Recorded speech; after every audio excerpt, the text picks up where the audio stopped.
So at the end, we got extra stickers. So if you guys want some extra stickers, just wait around to the end. All in all, thank you guys for coming today, this afternoon. This is going to be the last panel for the day. So thank you all for coming in, and pretty soon we're going to talk about Super Smash Bros. So. What's your name again? My name is Lord Ezekiel.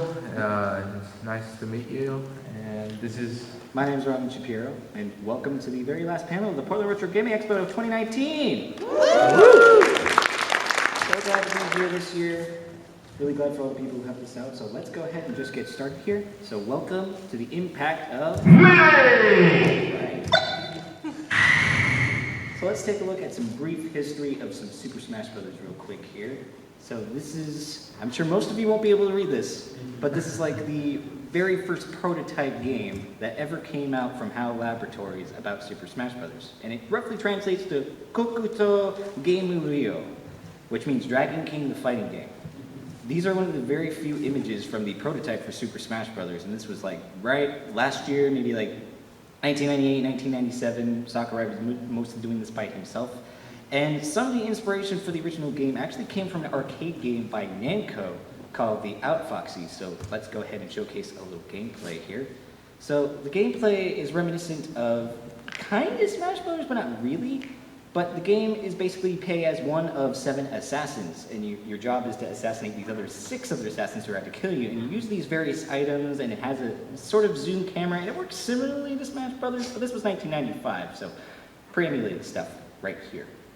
So let's take a look at the games themselves. The first Super Smash Bros. Game, coming out for the N64, came out in 1999 between January to November, sold over 5 million copies, and became the 5th best-selling game for that system.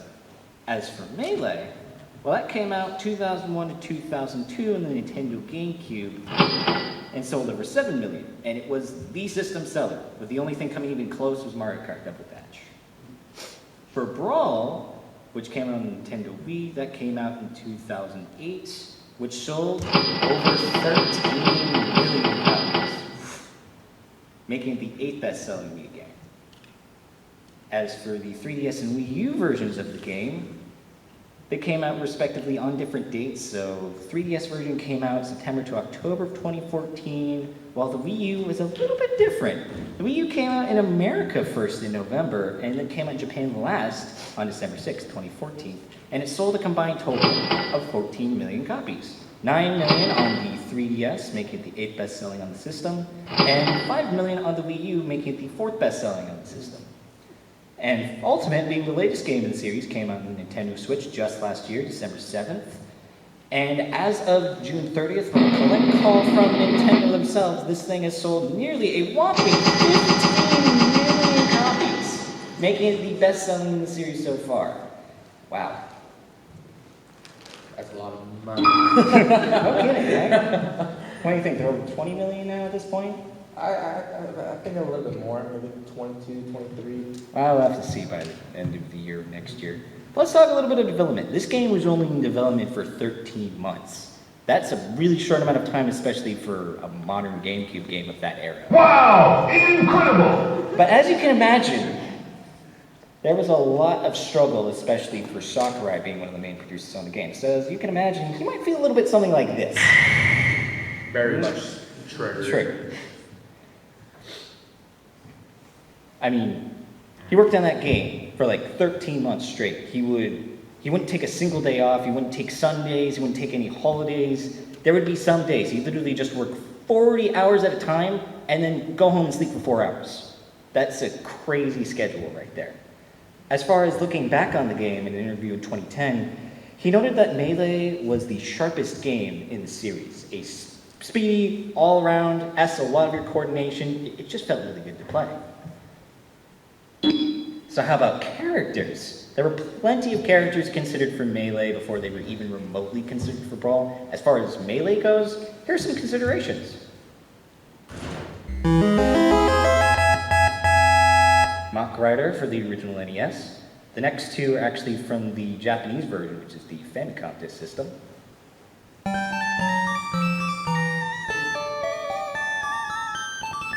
Takamaru from the Mysterious Murasame Castle, which is Japanese exclusive.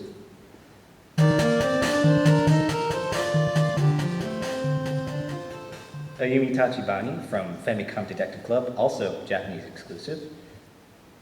Before considering Ice Climbers, they actually considered Balloon Fight, Clue Clue Land, Excite Bike, and Urban Champion as potential candidates before they settled on Ice Climbers.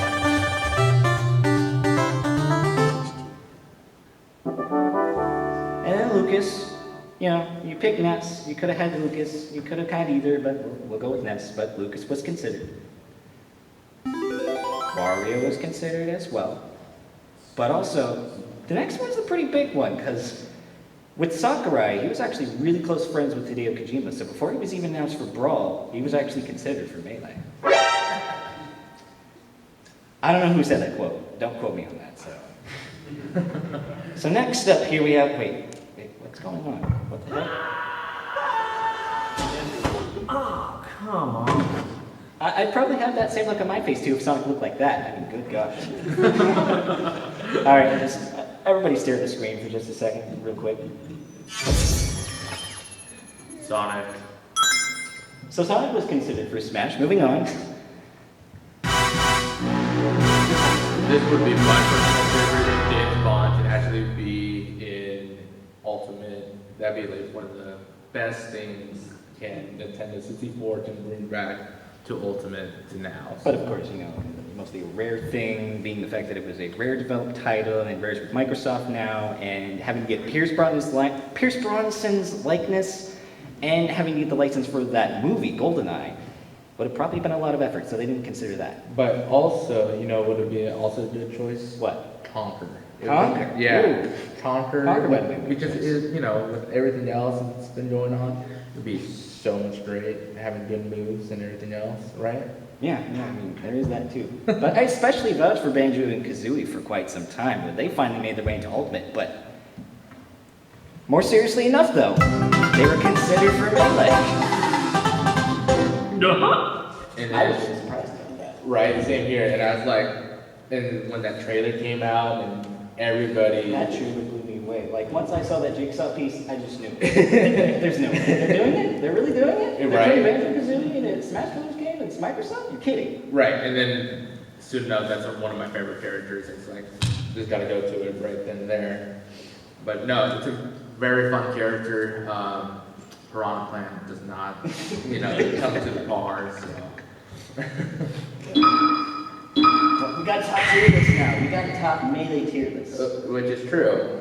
You know, this big panel, you know, talks about nothing than Melee tier list. So let's get right into it. So what do you think is the best? I really want to vouch for Marth so much because he's my main, but that ain't gonna be it because he's not a ranged fighter by any means. He's not that fast. How about you?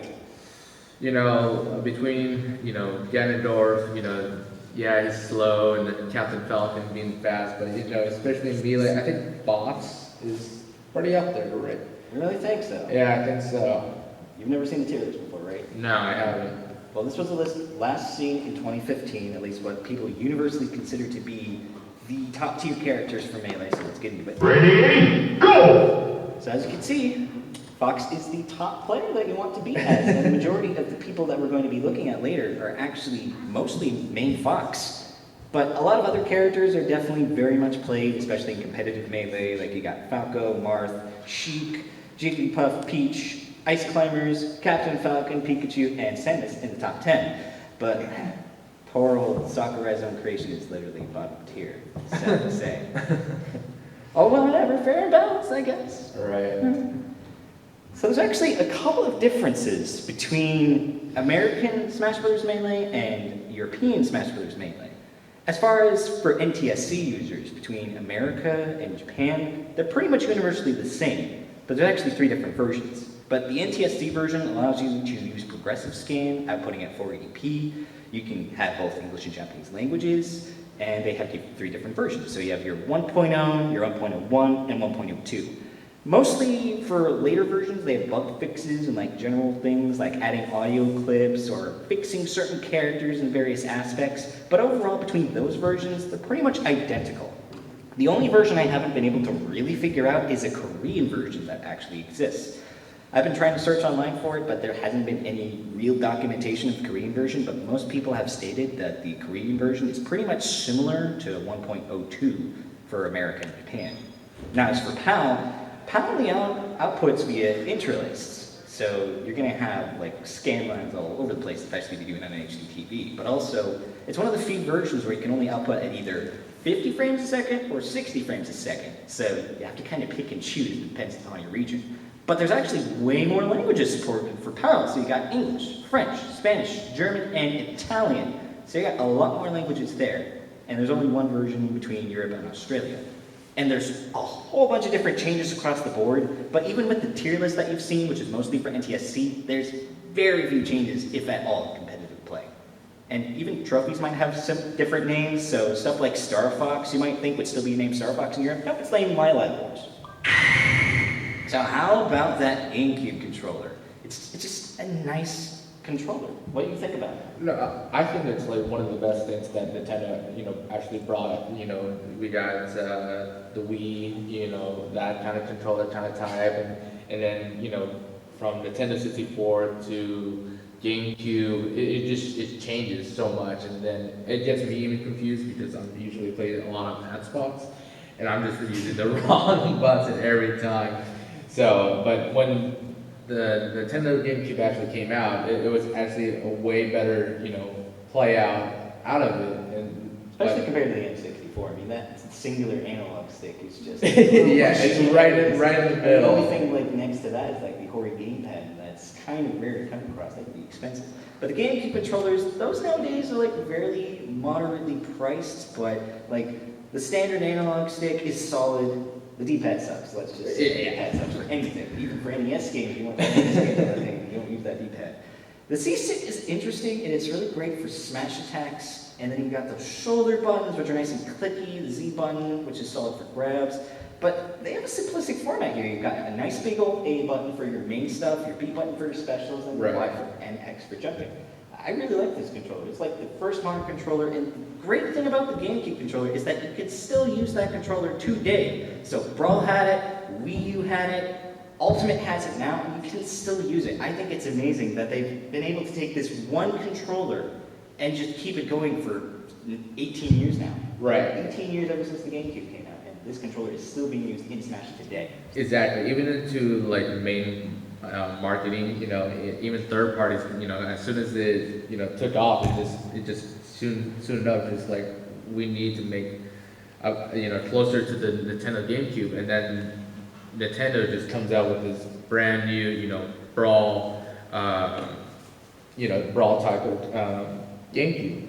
Yeah, they just come out with a new Brawl game for Wii, and they have GameCube ports on the thing, so they're just well, GameCube ports are on there, why not just use a GameCube controller? I mean, you have the classic controller, you got a Wii remote, why the heck would you want to use a Wii remote? But I mean, you got the GameCube controller, so you might as well just use that. So let's take a look at the competitive scene real quick.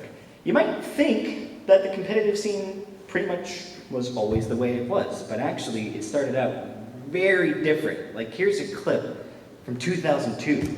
When it started out, they're playing on green greens. You notice one guy's playing as Link. They have 5 stocks. There's no time limit. This was a competitive match back in 2002. Boy, have times changed. And then this is only a year later. You have a match, Marth versus Falco. Actually a pretty reasonable matchup. You've got a 10-minute timer, you've got 4 stocks, and they're playing on an F-Zero stage. I mean, you want to get run over on an F-Zero stage like this? Playing competitively? I mean, why would you even want to do that? That's just insane to me. It's just insane to even think. But I think what really showcases competitive and what really shows to me what the competitive Melee community is about is this next clip that I'm going to show. What the? Second game, Silent Wolf on Pokemon Stadium. Now let's go to front frames. FOD was probably banned for the one change grab, and I kind of like the FOD counter pick for maps because with a player as technical as Silent Wolf, the changing heights of the platforms can really do a lot at messing him up. Potential stop, gets the up air tail spike, and shoot at that. There you go. Nice Trying line. to throw Trying to a get couple shoots that has bombs the in there. shoots to get Yeah, this right. one. Another stop, Pikachu! Pika. Still that 2%. Oh, commentator's curse. We went through trouble. I think, Ash's been a fan of Team Rocket because that trouble doubled extremely quick. The Pikachu champ is Bugs here. Oh man, Silent Wolf. We've seen a lot of 4 stocks on this stage before. But 45 seconds, Silent Wolf might be down to his last stop. Is he gonna get it before a minute passes? Well, let's see. He's right to the edge. Oh my god! Destruction! Unbelievable. That was emphatic. That was amazing. Mortality, are you watching? This boy Walgreens Drake says, take care. You guys thank me later. And these aren't even the best players in the world, but that's just an insane match to me. Like, you can have a guy just literally wail on somebody in under a minute in a competitive game and just be like, wow, that just happened. Like, you'd have to be there to experience it, but reliving it, it's just amazing to even think. Right, What amount of skill that must have taken to just read all the moves that are happening at any single time. Because this game runs at 60 frames per second, and it is insanely fast. Every single frame counts in a game like this one, and a match like this just proves that. So how about those 5 gods? Well, these are considered the 5 overall best players in all of Melee, at least according to various tournaments that have taken place. So we're going to take a look at some of these guys. So firstly, we have PPMD, who mains Falco and Marth. We have Jason Mutant King Zimmerman, who plays as Sheik, Marth, or Fox. Mango, who mains Falco and Fox. Hungrybox, who's just a lonely Jigglypuff. Just Jigglypuff. Just nothing else. I'm just going to go Jigglypuff the entire time. And then Armada, who's the top player, at least based off of earnings and the overall, first place winnings. There's just so many of them. And there's so many tournaments that go on all across the globe. The fact that they're still doing it to this day and there's over 900,000 subscribers just to a Twitch feed is insane alone. That is, and of course, insane. He mains Peach and Fox. So common pattern. 4 of these people main Fox. Right. So it kind of gives you an idea of what you want to play as in the future. So how about some rule sets? Well, today's common rule sets usually play either in singles or doubles. So it's either a 1v1 or a 2v2 setup. You got 4 stocks, which means 4 lives, 8 minutes, no items. With doubles matches, friendly fire is always on, so be careful not to hit your teammates. There's no sudden death. So when you go to sudden death, it depends on the circumstances, but basically, if both players go into sudden death, the player with the lower percent wins. And for most matches, at least for main prelim matches, it's best 2 out of 3. And when you get to the finals matches, it's a best 3 out of 5. So these are the following stages in Melee which are considered allowed. There's usually over 20, 25 stages overall in Melee, but these are universally considered what people allow in tournaments because they don't have any distractions, they don't have any obstacles that would get in the way of the actual fight. So you've got stuff like Battlefield, Final Destination, Fountain of Dreams, Dreamland N64, and Yoshi's Story, which all have pretty much the same setup. They've got a flat base and 3 platforms that you can play on except for Final Destination. And sometimes when you play games like these, when you play a match and then somebody wins, that winner can then, just cross off whatever map they don't want to play, so that'll be out of play. And then the second player, who's the loser, can counterpick with a stage like Pokemon Stadium. For doubles, it's a little bit different. It's mostly the same maps, but Fountain of Dreams is substituted for Pokemon Stadium instead because of how large that stage is. And same thing, but with stuff like counterpicking, for doubles, you have Congo Jungle on the N64 instead because it's a nice, open, spacious map, great for 4 players at once. Mm-hmm. But now let's talk about banned tech moves. Stuff you just can't do in tournaments anymore. The stuff we can't believe people had too much time on their hands to discover. First is wobbling. Players, ice climbers can only do this, but when you're playing as ice climbers, if you grab at just the very right moment, you can do this indefinitely. You can do this for as long as they reach 999% and knock them out of the park. Sometimes tournaments will allow it, but nowadays it's been very questioned. Next is a thing called the Luigi ladder, which you might see in doubles, but basically they use a move for their up B move, which is basically just punching up in the air, and if you punch up in the air at the right time and then another player, you can just keep going up. This next clip is something called the Peach Bomber. So you can use Peach's side B to essentially hit alongside the wall at a very appropriate time. And if you do it enough times, you can actually recover and get yourself back onto the stage.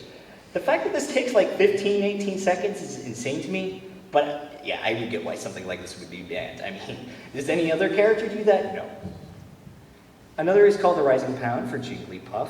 It's basically you just do the side B in the air for Jigglypuff, kind of like a small smash move, and you just continue doing it, and they basically just keep extending themselves in the air. They don't really gain any height, they just keep on going forward, but stay in the air.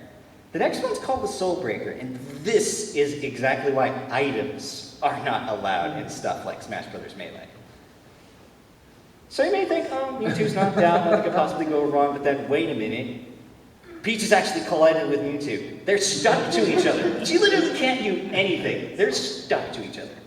Just nothing can be done about that. Clear why that's illegal. Right. The next is a really unique one called the yo-yo glitch. So when you're playing as Ness, the yo-yo actually has a very weird hitbox. If you use the yo-yo, the hitbox will actually stay stationary at the end of the animation. So when you decide to do a hit anywhere else, that hitbox actually just transfers immediately straight to you, but goes through the opponent player. But I mean, just, the fact that you can do that with a yo-yo, just a freaking yo-yo, it can do damage against somebody like that in normal play. That's why that's banned. There's something called the name entry glitch, and the interesting thing about this one is that if you plug a controller into slot 3, but then also have a player on slot 1, you can do something, or basically on player 1, you have to go into the name entry to try and enter a name, and then you have to hold B in order to try and exit out of the menu. But if you press A at the same time that you're exiting out on the player 3 controller and then select the stage, you can actually play as Master Hand, which is actually a player that you can fight against in the main, arcade mode or classic mode in the game at the end of any player's match. Right, right. But at the same time, with it too, is that if you want to back it up, before, is that with the Master Hand, there's only just selected moves, and actually some of them you can actually use it as like the A, the B, or the actual D-pad. I know some of them, some of the moves, it's only would be using only for just the D-pad. The left and right trigger, the Z, it doesn't work at all. And then the moving, it doesn't work at all. So the only way to move the Master Hand is if somebody actually hits you, that's the only way to move. But otherwise, it's practically stationary, unless you put mods in it, and then you can actually move it.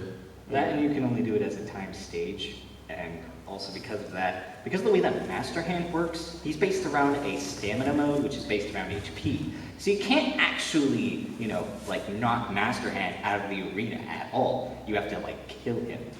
There's just no other way around that. This next one is called, and the last one is called the freeze glitch. So when you're playing as Ice Climbers, and this is kind of hard to explain at first, but notice here how Captain Falcon is actually being frozen in place by Nana. So as Popo, you have to kind of separate yourselves, but this can be hard to do. It's kind of a random luck of chance. But when you're Popo, which is the main player you usually play as, you allow Nana to grab the opponent, and at the exact same time that they grab the opponent, you use your side B move in order to collide with that opponent at the exact same time at a particular frame, and doing so causes your opponent to just stay in place. And they can just stay there indefinitely. You can just accumulate as much damage as you possibly want, and they'll just stay there, and the only way to get them out is to grab them again, which doesn't really make any sense in my mind, but that's how it works. I mean, and it's still existent even with all the patches that they've done with it and various versions that they have. I think it still exists in the PAL version. Yeah, I think so too. I don't think so, but I think it might. But also, the cool thing about something like Melee is that they've kept it alive through various means, through various different community modifications to it. So, for stuff like just being able to play it on the GameCube, they have what's called 20XX Tournament Edition, which you can usually get on a memory card, which is only supplied on Amazon. But you can also get it if you do some hacking with your system and you use SD cards and stuff like that. But the person who made it, I was really surprised who actually made the memory card. Who do you think it is? Maybe Project Alpha that I can think of. Project Dolphin. Who do you think that is? I don't know. Actually, no. It's actually the creator of Doki Doki Literature Club, Dan Salvatore, made that mod. I thought that was really interesting. He's a huge fan of Melee, and he had been developing something like this for years. And there's just so many little refinements and details that he's done in order to try and improve like the overall tournament flow and to just like add some significant features into the game that would be much more interesting if it was done, you know, beyond Nintendo themselves. But let's say you play Brawl. Let's say Brawl is your least favorite game and you want to play more like Melee. Well, there's a mod like that, and it's called Project M. That's what I meant, not Yes, alpha. Project M. So Project M, you can actually do this with or without hacking your Wii, but all you have to do is literally take an SD card, put it at the base of the SD card, name it anything that literally is in Project M, put it into your Wii, delete all the files that are in Stage Builder, then access the Stage Builder mode after you've done all the other steps, and then it will load into the game, it'll start at Project M, and you'll have like basically Brawl, but it'll play like Melee. They've added Roy and Mewtwo into the game, they added a whole bunch of other maps, and it's so good. Have you ever played it before? No, I actually haven't. Really? Yeah. I've actually played a little bit of it, and it's really, really good stuff. Like, really good. Surprisingly, you can actually also do Melee in HD, and they introduced a mod called 4XM for the Wii U. Now, this one actually requires that you homebrew your Wii. Which means- We're not telling you, you know, to go and find your Wii system and, you know, do all these, you know, things, but if you have the time and everything else. But still, you need a legitimate copy of Smash for Wii U in order to play. Right. But you just need a simple program, accumulate a number of different things, but it's basically as it is. It's a mod for the Wii U that allows you to play Melee style. It has all the same characters, all the same maps, but it's much more simplified, much more universal, but it's a really cool little mod. I thought it was just nice to share.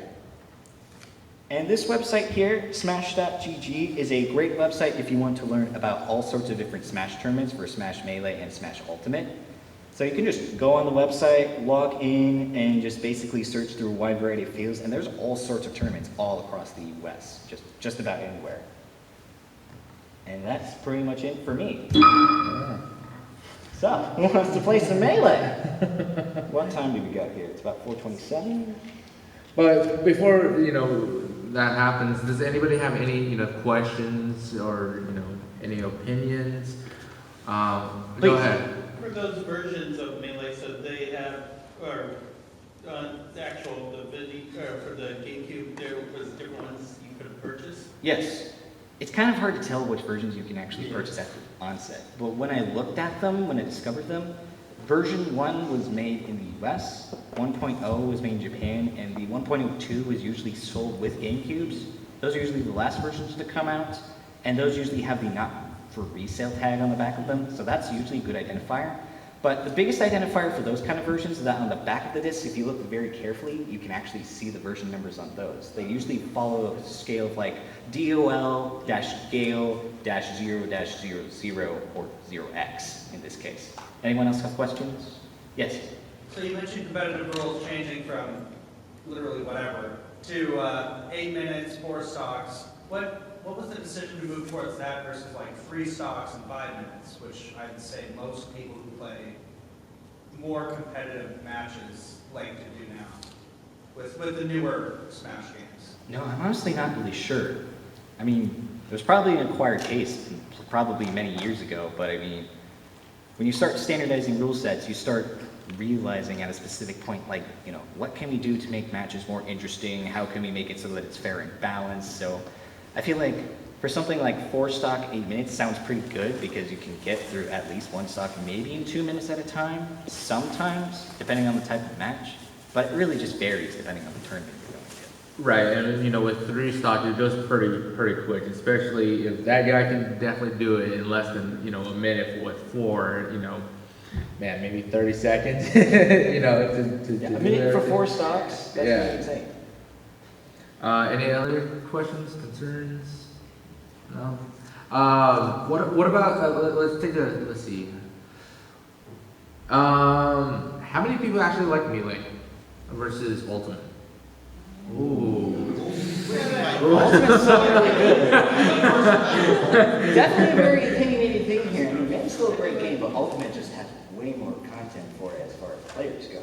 But I mean, there was a lot of good content for Melee, especially with the short amount of time they managed to develop for, but Ultimate has just continually been raising the stakes. I mean, they brought a bunch of stuff back for Brawl and Wii U. They have over 70 characters, and, you know, they just recently brought out with the Fighters Pass. You got Joker, you got Banjo and Kazooie, you got Hero. Yeah. Who's that guy? I mean, Hero. You know, Dragon Quest. I mean, who knows Dragon Quest? Well, most people in Japan. So there is that. Right, and then you know, what I want to hear from the audience is that you know, who are your guys' favorite characters, especially in the Ultimate? Now there's so many characters. You know, we had what was the Nintendo 64, like 12 characters, 14. Yeah, characters? literally 12 characters, 8 to start, and then 4 to unlock. Right, and now we have like what, like 7 Over 70 characters. But then again, if you're going to start fresh, it's going to take hours to unlock all those characters, man. True, and you know, especially playing the campaign. The campaign, you know, the whole timeline through, you know, with Ultimate, it's really great. You know, especially if you do the good ending, not the bad one like I did. But I want to hear from the audience. What's your guys' favorite characters? Let's start right here from the front. Fox. Okay. Well, I used to be a product tester at Nintendo, and I product tested this game. Uh-huh. So you were assigned to certain characters. You had to play it for your certain amount of time. So the ones that I was assigned, I would sit there say Peach was my favorite one. But as a play, but I would usually pick Link if you know if it wasn't work related. Oh, okay. Great to have multiple characters to learn. Well, same situation. One thing about beta testing it was Link was as fast as young Link during beta testing, and they wouldn't slow him down when they finally released the game, FYI. So, because what was happening was a lot of people just gravitated towards Link, and they went in there and kind of went around product testing and acid, like told people, and like a lot of people were just like Link, and then they just went there and slowed him down. Well, I just learned something new today. This isn't even your panel. I mean, So, just learned something new. So Link was one of my assigned characters that I did main, and the other one was Marth. Those were the two ones I mained when I was product testing. Yeah, I've definitely leaned on Marth in Melee, but when it comes to multiple characters in Ultimate, I've definitely like leaned more towards Roy nowadays, but I also kind of like playing and experimenting around with different characters like Rob and Pac-Man and maybe some of the Mario characters. And I really love Banjo and Kazooie. I really love playing with them as well. How about yourself? I'm a big fan of Captain Falcon, Ganondorf. If I'm competing against this guy, I'm gonna. He kicks my butt every time. Yeah. Like, no matter how hard I try, he just keeps kicking my butt. Especially with those graphics. Yeah, especially with those grabbers. Every time. You always tend to grab me at the best absolute times. I'm never ready for them, and I never know why. I keep trying, and just still can't get there. But once in a great while, if I'm just free playing or just, you know, not, you know, competitively, I'll let you try other characters, you know, like Link, Roy, Chrom, you know, all those favorite players. Do you have a question? I just wanted to say my main, like we were talking about. Yeah. Go ahead. So in Brawl, the first one I played was Brawl, and then Same here. My main was Link, and then Smash 4 it was Link. I also did Bowser so often. But then Ultimate came out, and then Link changed so much it dropped him. Yeah, it seems that like a lot of people from Ultimate, my brother actually loves Bowser. I played Bowser for a while, and then I went to Sonic, and then Lucas, and then when the Sans Mii costume came out, I did the Mii guy for a while, so. And it's because the game's speed always keeps changing. Like, you have Smash Brothers, and it's a way different game than Melee. And Melee is super fast, and then you get to stuff like Brawl, and it's like slows down and then just increasingly gets back up once you get to Ultimate. Usually the fastest players, if you play the F-Zero, you know, stage, you can actually run past it. So Sonic would be the most ideal candidate for that. Yeah, exactly, right? I saw a hand. Go ahead. I was just gonna say, one thing I like the most about Ultimate is how snappy everything feels. Yeah. Yes. Like, it feels quite snappy with Melee too, but like, with the Switch, when you hit something, it's got the perfect screen shake, there's no floatiness. Yeah, it feels really good to play. Like, it's the best feeling out of the entire Smash series. I mean, Melee's really good too, but there's a lot of very precise moves you have to do in order to really rank up the speed in that game because of the way the physics are broken into that game. But Ultimate just does a way better job for more introductory players and trying to really close that gap between casual and competitive. That's what I really like about it. The only thing that I don't like about it is the walls, you know, especially, yeah, in Ultimate, I mean, yeah, it looks kind of nice, but when you're trying to take down somebody, especially you, it does not go well, and I mean, but we usually, you know, with all the maps that it has now, it's actually pretty great. Especially since every map in the game can literally either be a variant of Battlefield or Final Destination. I mean, that's competitive thought. They thought competitive players with that one. Yeah, you know what, they should come up with a new map like Rainbow Road. Rainbow Road, that would be awesome. Bring back Pokeflux, please. Yeah. Do you have a question? I sort of got one, as long as we're mentioning characters. Go ahead. Say the closest things I've got to names would probably be Sonic, Ike, and, oh gosh, I can't think of his name. Sonic, Ike, and possibly, Snake. Anyway, the thing I was getting to. Anyway, have you ever, you mentioned like some of the mods and stuff like available. Have you ever messed with like the mods that involve like just changing them into different characters? I've seen, for example, like one where somebody turned Captain Falcon into Lou Pickles from Rugrats. Oh my god. Awesome. Yes, became Charlie Brown and stuff like that. Yeah, I've definitely been seeing a lot of mods recently for the original Smash Brothers. Like, they actually put Ganondorf in that game now. Right. Which is great. Except for me, because I don't like Ganondorf, because you play as Ganondorf, so... Oh, and the third one was Samus. Good choice. Good choice. Also, like I said, that in the beginning, for the people who didn't come in quite yet, we actually have decal stickers. So if you guys didn't get one, we only have like 9 left. So the people who already have it, go ahead and take it home, put it on your refrigerator, put it on your Nintendo Game Switch if you have one. I don't, sadly. But for the people who don't have a sticker or wants a sticker, you can come up to the panel and grab a sticker if you really want one. So I'd actually like to ask the audience a question here. Yeah, Who would you love to see in Ultimate now that they have announced a second battle pass of sorts? I'd love to just hear from any of you. Well, the one I want isn't going to be in there. You sure? Just anybody. Kid Goku. Kid Goku?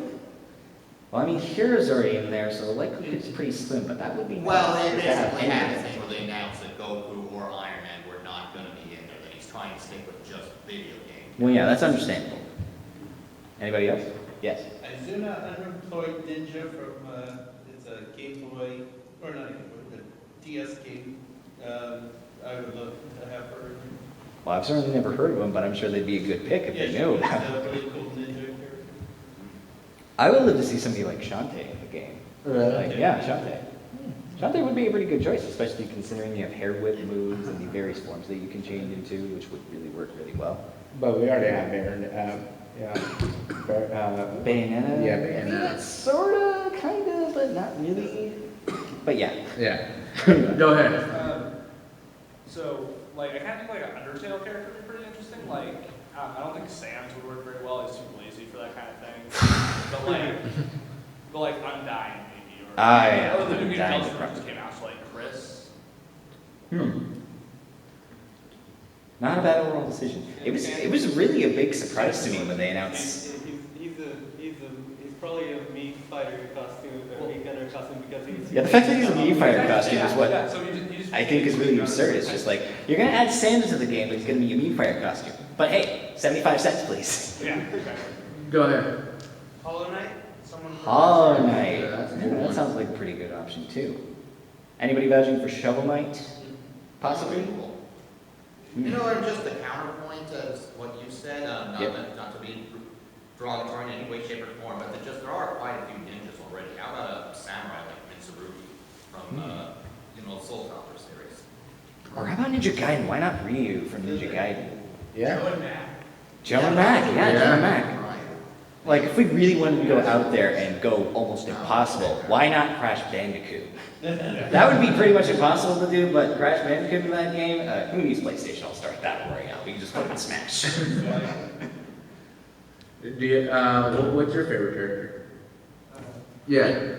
Oh, Sheik or see that. Okay. And yourself? I play a lot of Pichu and I'm mostly Pichu right now. That takes a lot of guts. Yeah, it takes a lot of guts to play as a character, especially in Pichu's beginning days when you actually take damage for every attack that you do, which I think is just ridiculous. You still do, but yeah, its speed is pretty good right now. So. Well, hopefully there's a patch that it doesn't do anymore. Is anybody excited for Terry Bogard coming in November? Yeah? Okay. People are more excited about the Mii costume. Well, yeah, of course they're excited about the Mii costumes. I mean, they came out with Goemon as a Mii costume, which is fine. Team Rocket as a Mii costume, though, was pretty surprising. Of course, everybody had to be fixated on Sans. We finally realized we had to put him in the game. So here you go. What do you think? You know, yeah, I was thinking also the Mii costumes would be actually pretty nice, you know, Team Rocket kind of style. Of course, you were saying Conquer before. Yeah, you know, Conquer, you know, it's, I like it. I like the dirty violence. They, you know, if he... Of course, you have to make that work in 10 games, so you have to be restricted to stuff like the frying pan, slingshot, various punching moves. They can make it work, though. I mean, based off like the old design or even some elements from the newer Conquer games. As long as they stick with the N64 design, that would be great. Yeah.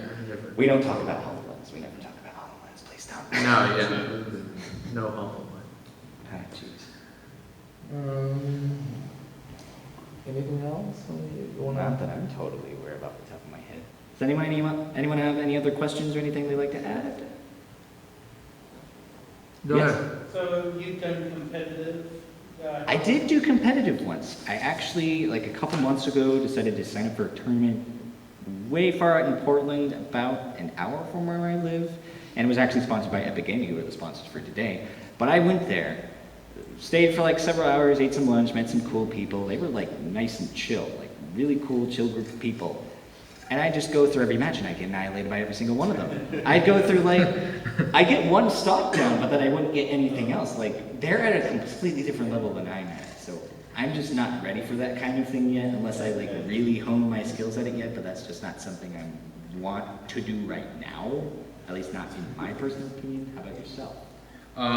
You know, with competitive, you know, here in the Portland metro area, you know, you got Ground Control and Outrage, which is that esports bar, which is really great. You know, very nice customers. I mean, employees and very nice people. You can just show up anytime. I think they're open like maybe like 6 o'clock, 7 o'clock, but it goes all the way to like 3 a.m., which is pretty nice. But yeah, you know, it's a great spot to just meet a lot of different people that just want to casually play Ultimate nowadays, because they have like a bunch of Nintendo Switches, 12 PCs, a couple PS4s. It's just nice to be able to get through a bunch of fighting games and stuff equivalent to esports level that you can just casually play with other people. Yeah, exactly, and that's how you know, with the competitive that I play now, is that, you know, I just go to one of those types of places, get my practice in, and then, you know, sign up for a tournament. And I do a little bit better than my friend here, but you know, especially if you're trying to warm up just before you're trying to go out, you know, and competitive, that's the best way to do it. Yep. But I mean, that pretty much wraps it up for me. Any other things you want to say? No, but like I said, if you guys want to get some stickers or decals, we got it right here. And I'll be right over there just handing them out.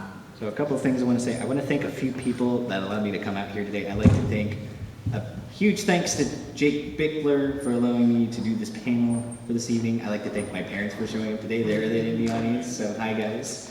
I'd also like to thank my friend Zeke for coming out, and I'd like to thank all the volunteers and everybody who helped out here, especially our sound engineer here for Portland Retro Gaming Expo. But thank you so much guys for coming to Portland Retro Gaming Expo 2019, and enjoy the rest of your trip home. Thank you so much.